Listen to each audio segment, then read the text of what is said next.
num ano de superações em meio a crises.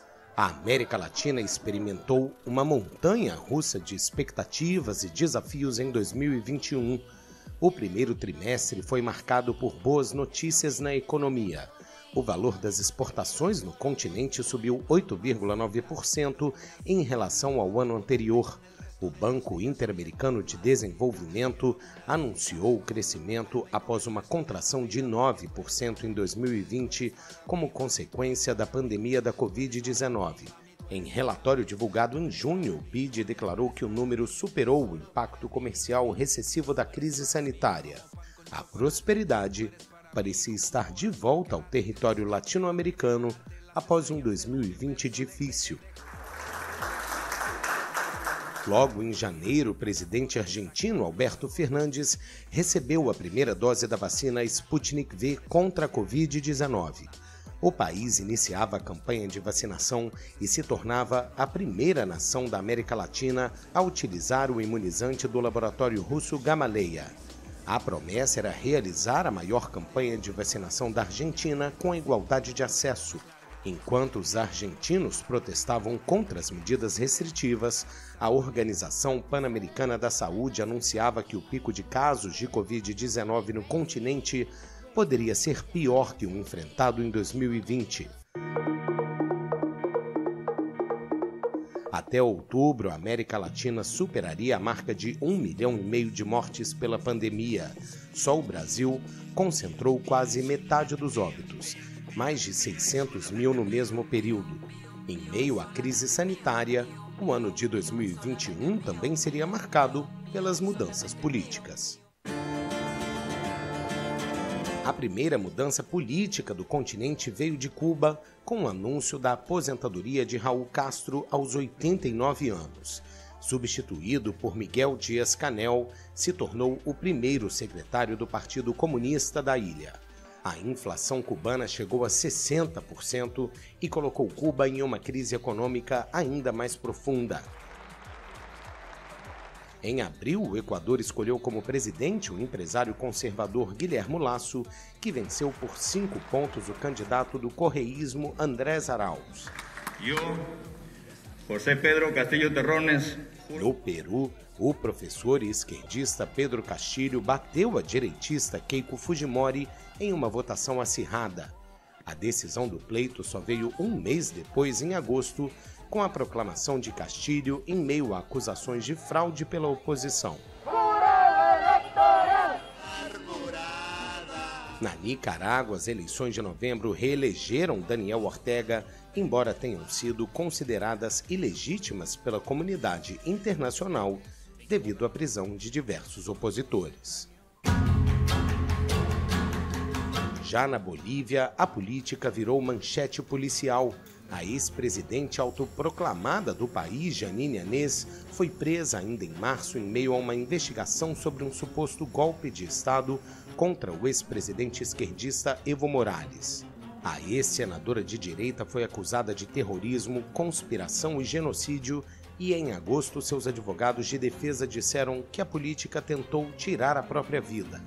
Ela vai responder por mortes de manifestantes durante protestos no país em 2019. Com tantas mudanças políticas, a economia da região também ficaria envolta em tensões. Nos exige oportunidades de progresso. Somos uma zona de paz. A cúpula de presidentes do Mercosul, organizada em Buenos Aires, marcou o 30º aniversário do bloco. Apesar dos imbrólios, Brasil e Argentina anunciaram uma cooperação para reduzir em 10% a tarifa externa comum do Mercosul.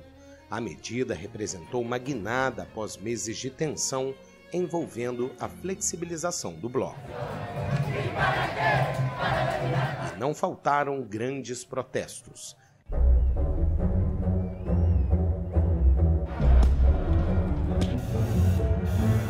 No Chile, o aniversário de grandes manifestações novamente levou milhões de pessoas às ruas de Santiago e outras cidades. A mobilização ocorreu uma semana depois que deputados de todos os partidos de oposição começaram os procedimentos para abrir um processo de impeachment contra o presidente Sebastián Piñera. A dura repressão aos protestos gerou críticas internacionais de violações dos direitos humanos contra o governo do líder chileno, mas o afastamento de Piñera acabou sendo rejeitado pelo Senado. Esta acusação não tem nenhum fundamento. Agora, os chilenos esperam pelo resultado de uma das eleições mais polarizadas em décadas. O segundo turno, que está marcado para 19 de dezembro, vai ser disputado entre o candidato de direita José Antônio Kast e o de esquerda Gabriel Boric.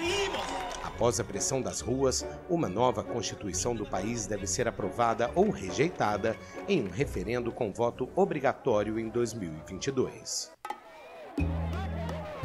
Em Cuba, as ruas também foram palco de descontentamento em 2021, dessa vez inéditos. Fartos da crise econômica, milhares de cubanos se manifestaram em várias regiões do país em julho aos gritos de liberdade e abaixo a ditadura.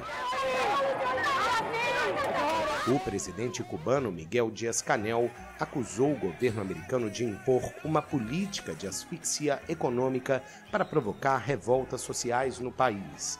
A mobilização foi um fato incomum em Cuba, onde as únicas concentrações autorizadas costumam ser as do próprio Partido Comunista.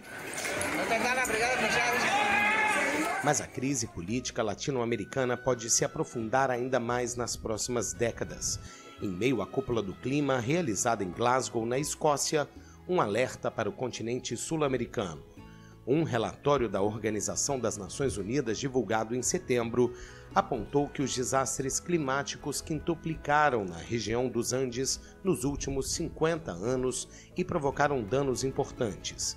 A crise climática também deve ser um desafio para a América Latina nos próximos anos. Na economia, o Fundo Monetário Internacional destacou os efeitos negativos da crise sanitária sobre a produtividade, emprego e o capital humano. O FMI teme que a situação econômica da América Latina possa demorar anos para ser recuperada.